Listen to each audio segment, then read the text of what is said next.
Jan. And I'm Tracy, and we were fortunate to be able to return to Explora Journeys and sail on their latest ship, the Explora 2. Yeah, in the previous year, we actually were on the first ship of the line, oddly enough, named the Explorer 1, but it was way too short, just 6 days. But this time we got to stay on for a total of 9 days, and we could not have been any more pleased with this ship.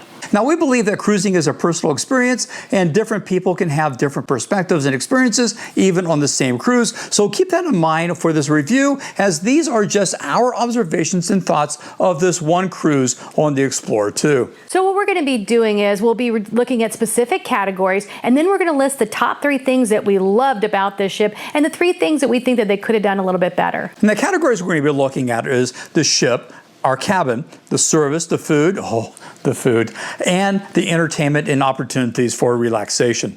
So let's start with our general impressions of the ship. Remember, though, we've already given you a tour of the ship. You should be able to see it, the link right up here in the top right-hand corner of the screen. So our first impressions of the ship is it is absolutely amazing, just like its sister ship, the Explorer 1.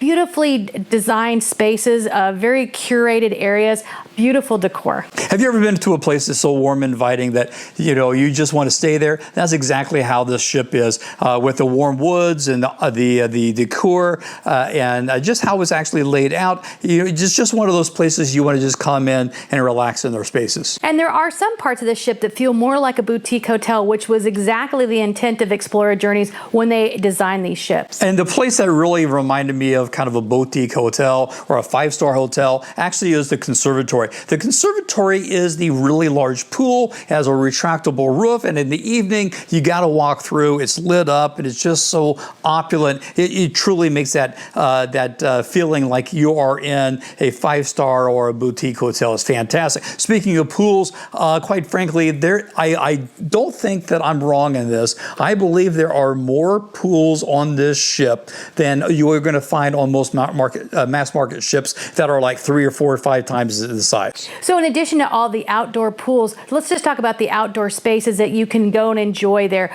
There's all kinds of loungers, there's little gazebo areas, private spaces where 2 people can lay on the same day bed. It's really, really nice on the inside as well as the outside. Yeah, now this also includes the outdoor fitness area. They have a gym, but they also, on the very top deck, they have an outdoor area for fitness where you have stationary cycles, you have rowing machines, you have weights, where you can go up in the morning when it's nice and cool and have that beautiful ocean air coming over as you work out. What's great is right around the corner, you have the Sky Bar. Now, the fact of the matter is, this is a fantastic, perfect place for the sailaway, and that's where you're going to find it. They have entertainment there in the evening, certainly for the sailaway. It's on the aft of the ship. It is probably the most enjoyable sailaway we've had on a ship in a long, long time. Like the Explorer 1, the Explorer 2 has a double capacity of 922 passengers, so easily it classifies as a small ship category. And although it has a double capacity of 922 passengers, Explorer seems to mostly have to sail with about 700 to 850 passengers. For our cruising, we had about 750 passengers. So then you have to consider the size of the ship. The ship here actually weighs in at about 64,000 tons. So if you actually take the number of tons, you divide it by passengers, you find that the ship's size to passenger ratio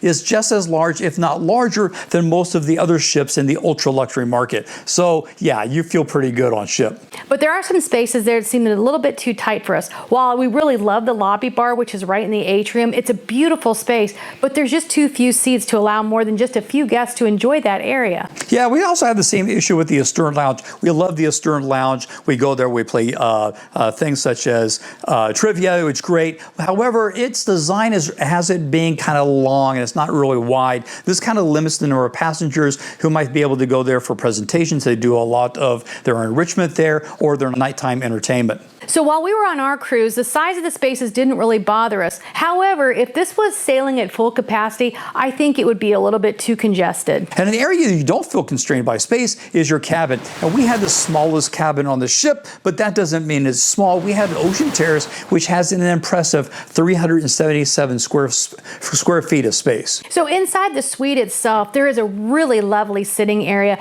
We love how they design the rooms, where they put the mirrors up and the decor. It all just goes together. It's very tranquil. It's very peaceful there. The thing that I really like about this suite is there's a separate closet space, like a walk-in closet and a full dressing area. That was really great for getting ready. There was a pocket door that you could close between that and the main suite, so I could go and get myself ready and not be bothering Jan in the cabin. That was really, really nice. There was a king-size bed, but I'm kind of picky about beds, and I felt that the mattress was a little bit too firm, but fortunately, you just call the room steward, and he did bring us in a mattress topper. They have a really good-sized bathroom with heated floors, and there's plenty of counter space to get ready. And my most favorite thing of all in this suite is the hairdryer. They have a Dyson hairdryer in every suite. These things are like $400, and they're there for just average, ordinary guests. And what I like is that the only time that I'm never bothered by Tracey actually tends to be when she's doing her hair on the Explora. All right. The other thing that I love about this cabin, actually, quite frankly, is the balcony. It's a large balcony, 75 square feet, and that's great. But what I really love about it's the furniture. You have two really comfortable chairs. There's a large table that's large enough to be able to do room service breakfast in the mornings, which is fantastic. But also you have a chase lounge, which is a wonderful space to watch the ocean go by. Very, very comfortable. What is nice is as you would expect on a luxury cruise line, is really high-level stewards. Our room steward was fantastic. We were provided morning cleanings and evening turn-down service every day. Now, the other places you're going to find some great service is, quite frankly, in the bars. Any of the bartenders or the bar waiters were fantastic. They are absolutely what you want. These are the servers and the bartenders that you go, you tell them your name once, you tell them your drink once, and every time we would come by, we would be asked, Jan, Tracey, do you want whatever drink we ordered last, even if it might have been the night before, 2 nights before. Also, the bartender that was in the malt whiskey bar actually remembered us from the Explorer 1 and called me by name as soon as we got on the ship, which is absolutely impressive. And talking about things that are impressive, let's talk about the food. Overall, it is absolutely amazing. Explora is a little bit different than other ships, and technically it does not have main dining rooms. Instead, they have two restaurants that are everyday use, and you don't need to have reservations to go there. Yeah, and the other two sit-down restaurants you have, in addition to the ones Tracey just talked about, you do need a reservation. And on a short cruise, I think it's any 10 days or shorter, you initially are able to get one reservation at each one of those restaurants during the cruise. I believe that that's for for us in the Ocean Terrace rooms. I believe that if you're in the residences or the penthouses, you do have additional opportunities for reservations. So we talk about anytime restaurants, but let's talk about what they did and what they offered. First was Fil Rouge. This was French inspired. It was just hands down one of the best restaurants we've been to. So this was like a high-end specialty restaurant on any other cruise line. We had caviar, we had foie gras, we had Dover sole. It was just fantastic. The servers were really good, and it was really a nice experience. I think that Fil Rouge was probably my favorite sit-down dining experience on any cruise line we've been on. Then they also have the Med Yacht Club, and that's Mediterranean fare. I liked it. It was open for lunch on sea days, and it was also open for dinner. The food was good, but I did prefer the Fil Rouge to the Med Yacht Club. Yeah, that's more of an issue of Tracey not really liking Mediterranean food as much as not the food as well. Now, then you have your two restaurants which are you need a reservation with. And the first one would be Sakura, and that's your Asian fusion restaurant. We went there for dinner one night, and it was excellent. Like, they had pad thai, and they have the dragon rolls, and they have all kinds of different Asian offerings that are available to you. We went there one time for dinner, but we also knew that you could eat there on sea days for lunch, and they would give you bento boxes, but we did not take advantage of this last time. Yeah, and actually next to Fil Rouge, which I agree was my favorite restaurant, one of my favorite restaurants ever at sea, on this ship, Sakura was probably our favorite, our second favorite restaurant. But then you have the Marble and Company, which is the steakhouse, and it was okay. And quite quite frankly, on any other ship, we would have said it was good. The only problem is it was really kind of overshadowed by the other 3 restaurants. It just didn't seem to hit the mark like the other restaurants did. It's not that the food was bad. It wasn't even that the food was mediocre. It just wasn't as good as the other 3 restaurants. The other thing we'll point out is we talked about service, but with the exception of the Fil Rouge, the service in these 3 restaurants tended to be a bit slow and not quite as proactive as the quality of the food really demanded. Again, not that it was bad service, it was just it wasn't at the same level as what we would have expected because of the food. And I would have to agree with Jan on the service because, for example, trying to get a Coke Zero at dinner, at any restaurant we went to, they were not really good on that one. If you wanted wine, they had the wine stewards coming through there, but to get something like a Coke Zero or anything that wasn't like wine or a spirit, it actually took a long time, and I'm not really sure why. Yeah. Now, one of the things that we have absolutely no complaints with at all is the Emporium Marketplace, which is the buffet. Now, they're not going to say it's a buffet. They actually say it is actually just another restaurant, and the reason they say that is because you actually have a dedicated chef for the marketplace, and they actually have their own galley there, but it's a buffet. But with that said, I will tell you it was hands down the best buffet at sea we have ever experienced on any cruise line. It was phenomenal. I have to agree with Jan on that as well. For lunch and dinner, they had freshly rolled sushi. While you wait, you could go and get that, and it was so good. And one of the things that I don't think we've ever seen on any other cruise was oysters on the half shell every night. Lobster tails every night. You didn't have to have a special lobster tail dinner. It was always available. They had ceviche handmade while you waited there, and it was fresh, and it was just really, really nice. In addition to the seafood options, they had a lot of other things like really good pastas. The pasta was all homemade on the ship. They had really good pizzas on the ship because this is an MSC branded ship. They're very good with that. They had carving stations with beef round, and they would have all different options for carving, steaks. And then they had the charcuterie. So many different choices for your charcuterie, and the cheeses and the fresh breads were homemade. I could go on and on. The Emporium Marketplace, I have never been to a nicer buffet. Well, and I probably even shouldn't say this, but quite frankly, we actually a couple of times snuck up to the Emporium Marketplace before our actual dinner at one of the other 4 restaurants just to get a half dozen of oysters just because they were great. It was fantastic. Another thing you might look at as well, a lot of other even small luxury lines are going to self-serve. In the Emporium Marketplace, everything is served to you. So everything about the service and the food absolutely puts the Emporium Marketplace, again, as the best buffet that at sea. The other thing that we had not talked about was Anthology. There is one restaurant which you do have to pay for, which is Anthology. We just know it's expensive. We didn't actually go eat there, though. So when we talk about things like entertainment on the ship, it was okay for a small ship, but that's to be expected. You're not going to find like blockbuster Broadway shows on a small ship just because you don't have the capacity to do that. They did have a singing review. They were okay, but again, this is not going to be like a production show that you're going to see on the mass market lines. What they did have throughout the day and throughout the ship was piano player. So the piano player would be there at tea time. The piano player would be there at happy hour in the lobby bar. The piano player would be there in different venues to the ship, and that was live, or these were Steinway pianos that played themselves. So if the piano player wasn't there, oftentimes the piano could be playing by itself. And the other thing that they had that we really enjoy is they had karaoke, where the passengers get to do karaoke down in the Astern Lounge, and then they had trivia, and we really loved playing trivia, and it was a fun time, and we had a great team, and we did really well. Yeah, we took a lot of prizes. That's pretty good. The other thing I really enjoyed about the ship was the vibe. And we're in our 50s.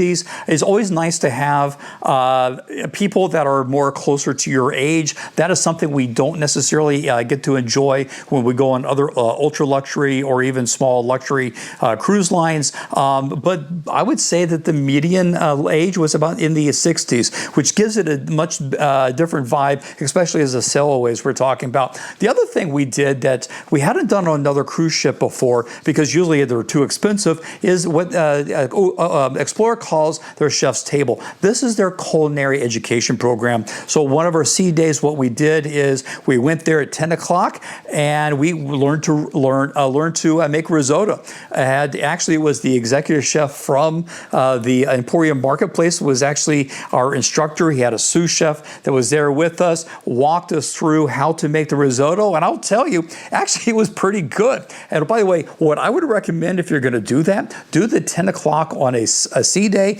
because after you get done making your food, you go into the private dining room there, and everyone eats what they made right there. So it's a very kind of innovative way to be able to have lunch at sea. And the other thing that I'm really happy to be able to put into a positive column is the Wi-Fi. You've heard me on reviews talk about how the Wi-Fi, you don't get very much bandwidth or is very slow. That is not the case here on the Explorer 2. Quite frankly, it absolutely is the fastest Wi-Fi we've ever had at sea. We actually did the speed test and we were getting over 100 megabits per second, which is incredible. Sometimes it's faster than what I get at home. And what's even that is complimentary. So we were able to stream, we were able to do anything that we wanted to do. I actually even uploaded a video while at sea, and that's almost never the case. Now, in addition to the other things to do relaxation, it comes back to the pools I've talked about. I said there were so many pools. There actually is 5 pools on board if you count the Tholastic pool down in the spa. It is absolutely fantastic. In the conservatory, a massive indoor pool. What I loved is you had the places, all the furniture was padded, comfortable, and we never had to fight for a space. That was fantastic. So the other thing we really liked about the relaxation was the number of infinity pools and hot tubs inside and out. They were all very good size and they were never crowded. So sometimes you go on cruises and there will be the same 8 people in the jacuzzi all day long and you can't get in there. Whether it was a port day or a sea day, we never felt crowded in any of these pools. And the other thing we really liked, not only because it was complimentary, because it was a thermal spa. It's down on the 5th floor, 5th deck, and it's a perfect size for this ship. We never felt crowded in there. We went in there every day that we could. They had a wonderful Tholastic pool. They had heated loungers. They had a salt room. And they had a steam and sauna. The only thing they did not have was a plunge pool or a cold room. But outside of that, one of the nicest thermal spas that we have had. And again, it was complimentary. So that's our views on the ship, the room, the food, the service, and the entertainment. So let's look at those 3 things we liked most and the 3 things we didn't like as much. We're going to start with our 3 things. So 3 things we thought, although it was a great cruise, things that could have been done better. And the first one is especially dining at Marble and Company. That was the weak link. And again, it's not that the steaks were bad. The steaks were well done. They were right temperature. But quite frankly, it was just overshadowed by the other venues. It just didn't hit at the same level as the other 3 restaurants or even the Emporium Marketplace. And what we kind of alluded to earlier is some of the spaces, although they are cozy and intimate, like the lobby bar, that is your atrium bar. And the problem with that is before dinner or before or after a show, you're going to get a crowd of people and there just wasn't enough seating there.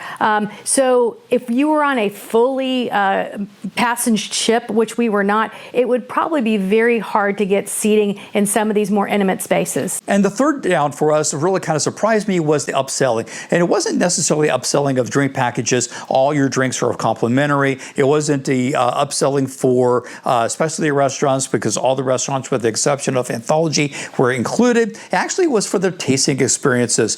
This is just something that I don't remember seeing as being so in your face as it was here on Explorer 2, as opposed to other luxury lines we've been on. Plus, I did do the cigar and the cognac tasting. By the way, the cigar lounge is absolutely beautiful, but the value just didn't match the rest of the ship. It was 3 very small pours of cognac. One of them was actually one of the cognacs you could get for free, and the cigar was one of the smaller ones. It didn't necessarily bring the same value as what you see brought with the rest of the ship. But there are really the good things that we want to highlight here. So our first of our number one things that we really liked is Explora easily fits in a luxury cruise space.